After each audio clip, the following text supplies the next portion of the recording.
From the national headquarters of RT America in our nation's capital, hello again, everybody. I'm Rick Sanchez, and we begin tonight with the question of redemption. I'm going to show you a picture of somebody. See her right there? That's Bonnie Parker of infamous Bonnie and Clyde fame. History seems to have forgiven her, and today her story seems more to be a love story, right, than a story of crime. And then there's this guy. Let me show you another picture. See him? You know who that is? That's Wernher von Braun, a Nazi. That's right. He's the Nazi scientist who was responsible for making weapons that killed thousands of allies. And then he was brought to America, where he developed the engines that fueled our mission to the moon, and he went on to become an American icon, that guy, an American icon. So those are two case studies of redemption, one based on history, the other on necessity, what we needed at the time. So now let me ask you about another case. Are you ready to forgive someone who joined ISIS?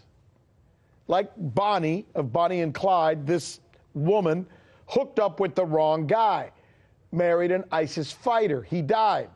She then married another ISIS fighter. He died. But she had a child with that guy. Like von Braun, she was part of an organization that killed thousands and thousands of people, even if she herself never actually pulled the trigger. So this woman that we're talking about is that person you see right there. Her name is Hoda Muthana. She was born in New Jersey and was a 7th grader in Alabama when she decided to lie to her parents, and she left saying she was going on a camping trip. Instead, she went off and joined ISIS from Alabama.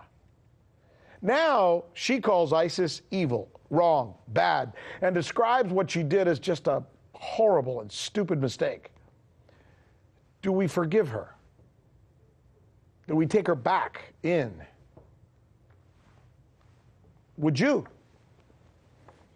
Redemption from ISIS. It's a case study.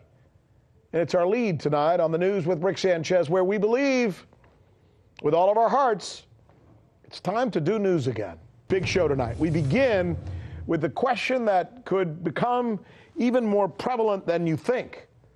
See, there may be thousands soon of these ISIS brides out there who have been widowed and are left with a yearning for forgiveness, for joining a cause that they now detest.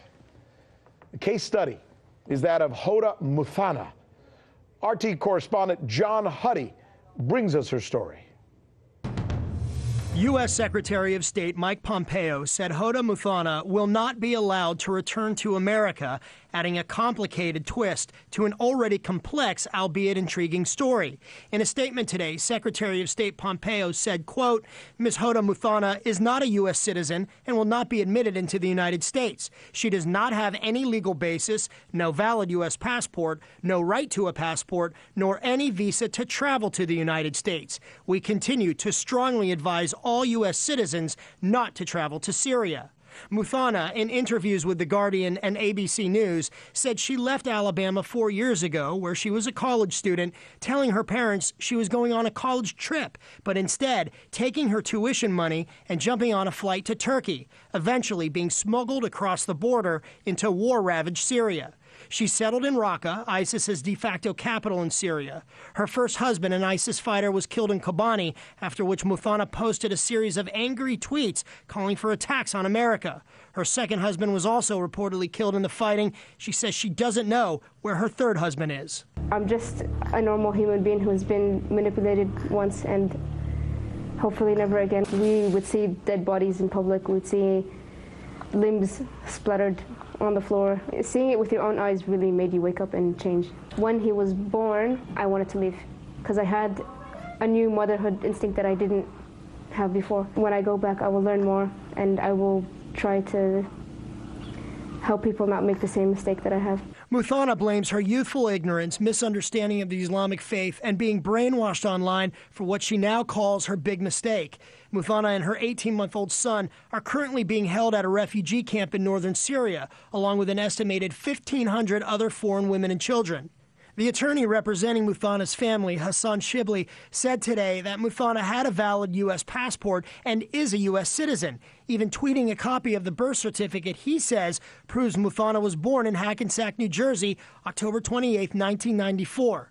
State Department Deputy Spokesman Robert Palladino, asked about Muthana's case, did not address it directly, saying instead that the situation for Americans in Syria is extremely complicated. Repatriating these foreign terrorist fighters to their countries of origin, ensuring that they are prosecuted and detained, that's the best solution to preventing them from returning to the battlefield.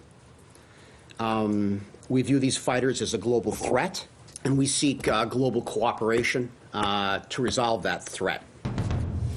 That's a good report. And joining us now from Miami, our Miami bureau, is John Huddy, who comes to us by way of Fox News, where he served as a foreign correspondent. Hey, John, on behalf of the entire team here on the news with Rick Sanchez, welcome aboard, my friend. We're happy and honored to have you here with us. Well, it's an honor to be here and on the show, Rick. I'm a big fan, and so it's great to be here. Everybody's been so welcoming and so warm, and I appreciate it. And great stories, great news out there, including this one. This is a fascinating and intriguing story and a really interesting case study at this point, as you mentioned in your outstanding intro, about these brides, these ISIS widows and brides, and particularly this one, Hoda Muthana, who said that she believes America gives second chances and hopes to return to her family in Alabama. But really the question now, among others, is will her fate and that of her son at this point rest in Syria, Rick? Yeah, well, you know what's interesting here, too, and I think we have to ask this question, right? Because I think what this all comes down to is what kind of human being are we talking about? There's the legal question, of course. Look, if her hands are dirty, if she is found to have thrown a grenade that killed people or something, that's an entirely different story. But if what we're talking about is someone who followed an ideology or followed a man because she fell in love with him and went over there, and we don't see that, then it's a little bit of a different question. So let me ask you directly, is there any evidence that, John, that you have seen at all that would lead us to believe that Miss Muthana was in any way an actual combatant at any time? At this point, no. And it's a good question because it raises, look, there's nothing to indicate that she was carrying, an AK-47 on the front lines in Raqqa or Kobani or anything like that. She says that she wasn't, that she's never been a threat, that she was young, naive, ignorant, arrogant, and she made, in her words, a big mistake by going over there. And she's remorseful, she's apologetic, and says that she wants to come back to the United States, face the consequences of the U.S. legal system and repay her debt to society while also speaking out against ISIS and trying to de-radicalize other people who may be falling into the same or making the same mistake as her. So then the question is, well, do you believe that? Look, she did go to Turkey. She did cross over the border into Syria. On her own accord, she made a decision to do that. But she was also young, she was naive, she made a bad decision. So then, so there's that aspect, and there are going to be people who are sympathetic and say, well, look, let's take it at that and let her face consequences, let her face the legal system. And there are those who say, no, she made a mistake. She fought. She was with ISIS. Right. She married ISIS fighters. Period. End of story. Yeah, that's what makes stories like this so interesting, is the fact that each person is going to have to look into their own heart and make a decision for themselves. And we'll continue to report what may be other case studies like this in the on the horizon. John, absolutely. Thanks again. We'll look forward to having you on the show again and again. I'm Rick Sanchez. You found us on YouTube, and that's awesome. But you know what? I'm also live every night at 7 and 8 p.m. Eastern on DirecTV and Dish and cable and satellite, the RT app, and Pluto TV. I'll see you there.